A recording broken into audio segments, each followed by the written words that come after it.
सभिनी पहिरीं हिते आउं तव्हांखे मॉडल वर्ब यानी मस्ट जो यूज़ ॿुधाईंदुसि। Use of must modal verb जेको पंहिंजो आहे। सभिनी पहिरीं हिते जेको मस्ट इस्तेमालु कबो आहे उहो नेसेसिटी यानी ज़रूरत जे लाइ इस्तेमालु करे सघूं था। प्रोहिबिशन यानी मना जे लाइ कंहिं शइ जे लाइ इस्तेमालु करे सघूं था। ऑब्लिगेशन यानी फ़र्ज़ जे लाइ इस्तेमालु करे सघूं था।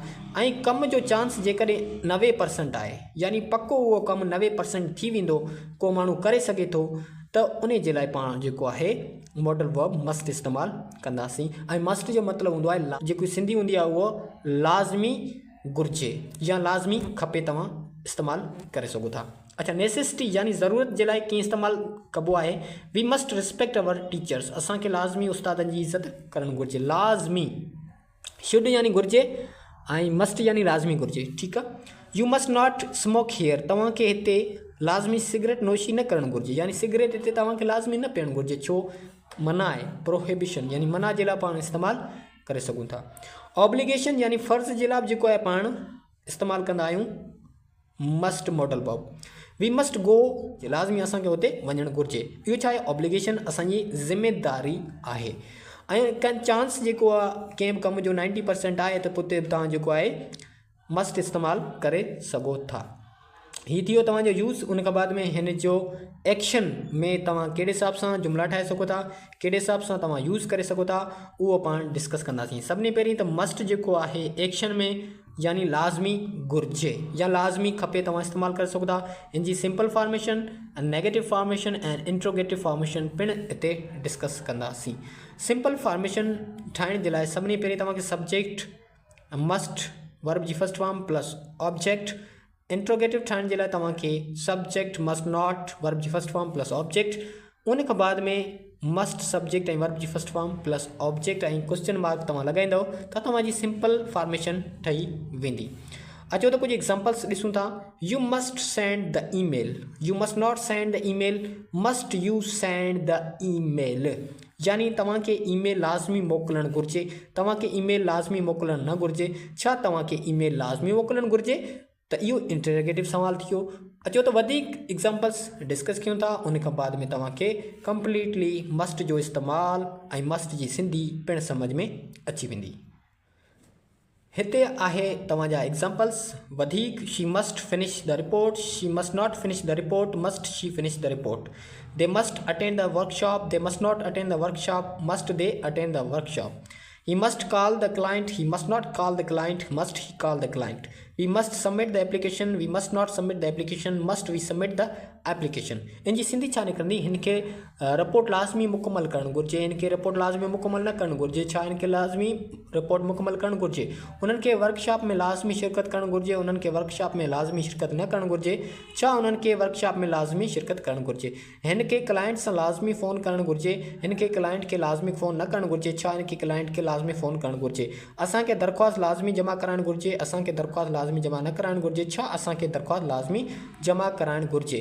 त मतिलबु तव्हांखे पढ़णु घुरिजे, लाज़मी पढ़णु घुरिजे, उन्हनि खे लाज़मी ग़रीबनि जी मदद करणु घुरिजे। त अहिड़ा सेंटेंस तव्हां जेको आहे मस्ट मॉडल वर्ब खे इस्तेमालु करे ठाहे सघो था। प्रैक्टिस शीट आउं तव्हांखे सेंड करे छॾींदुसि। उन खां बाद में इन प्रैक्टिस शीट खे तव्हांखे हल करिणो ऐं ग्रुप में सेंड करणी आहे। आंसर शीट पिणु आउं तव्हांखे सेंड करे छॾींदुसि। उन खां बाद में आहे मस्ट बी के पाण जेको आहे उहो इस्तेमालु कंदासीं लाज़मी थियणु घुरिजे या लाज़मी थियणु खपे। सही आहे, मस्ट बी। उनजी सिंपल फॉर्मेशन, इंट्रोगेटिव फॉर्मेशन ऐं नेगेटिव फॉर्मेशन जेका आहे उहा पिणु डिस्कस कंदासीं। सिंपल फॉर्मेशन जे लाइ तव्हां सब्जेक्ट मस्ट बी ऐं एडजेक्टिव नाउन, ऐं नेगेटिव जे लाइ सब्जेक्ट मस्ट नॉट बी ऐं एडजेक्टिव नाउन, ऐं इंट्रोगेटिव जे लाइ मस्ट पहिरियां ऐं सब्जेक्ट बी ऐं एडजेक्टिव ऐं नाउन ऐं क्वेश्चन मार्क लाज़मी तव्हांखे लॻाइणो आहे। अच्छा, हाणे हिते एडजेक्टिव नाउन छा आहे, गुण अवगुण मिक़दार या जेको आहे ऐं सवली सिंधी में इहो ई चवंदो आहियां त कंहिं बि शइ जी ख़ासियत पाण अगरि बयानु कयूं त उनखे पाण एडजेक्टिव जेको आहे चवंदासीं। ठीकु आहे, त ॻाढ़ो साओ अछो या जेको आहे पंहिंजो चालाक ईमानदार तेज़ चङो भलो मतारो, इहे सभु जेके आहिनि पंहिंजा एडजेक्टिव्स हूंदा आहिनि। ऐं नाउन माना नाला बि इस्तेमालु करे सघो था। उन खां बाद में आउं रिकमेंड इहा कंदुसि तव्हांखे त हिते प्रोफेशन इस्तेमालु करे छॾियो बसि, ऐं तव्हांखे यादि बि रहंदो। ठीकु आहे, एडजेक्टिव ऐं नाउन में वञण जी ज़रूरत न आहे। अचो त एग्ज़ाम्पल ॾिसूं था। He must be a teacher, ही must not be a teacher, must ही बी अ टीचर। इनके लाज़मी उस्ताद थियणु घुरिजे, इनके लाज़मी उस्ताद न थियणु घुरिजे, छा इनके लाज़मी उस्ताद थियणु घुरिजे। तो उनखां बाद में वधीक एग्जाम्पल्स डिस्कस कयूं था जंहिंसां तव्हांखे वधीक शयूं जेके आहिनि उहे क्लियर थी वञनि।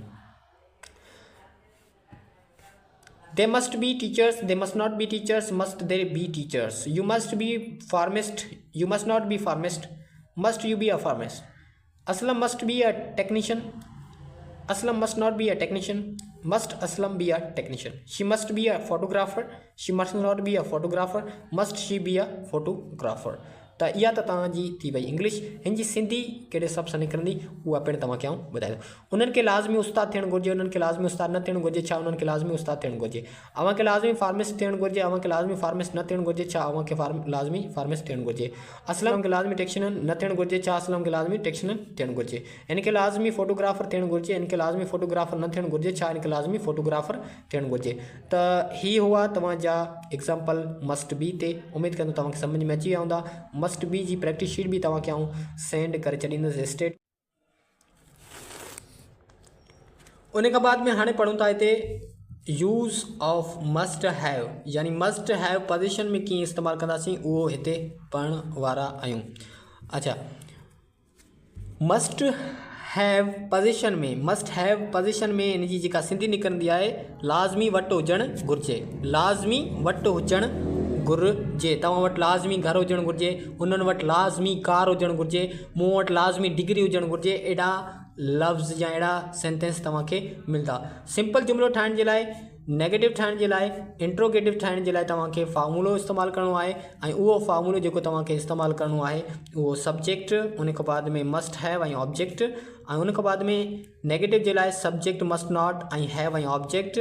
उन खां बाद में जेकॾहिं इंट्रोगेटिव ठाहे पिया त मस्ट पहिरियां ऐं सब्जेक्ट हैव ऐं ऑब्जेक्ट तव्हां लॻाईंदव, तव्हांजा जुमिला जेके आहिनि उहे रेडी थी वेंदा। सभिनी पहिरीं हिते ॾिसो, U must have a Bluetooth speaker, U must not have a Bluetooth speaker, must U have a Bluetooth speaker.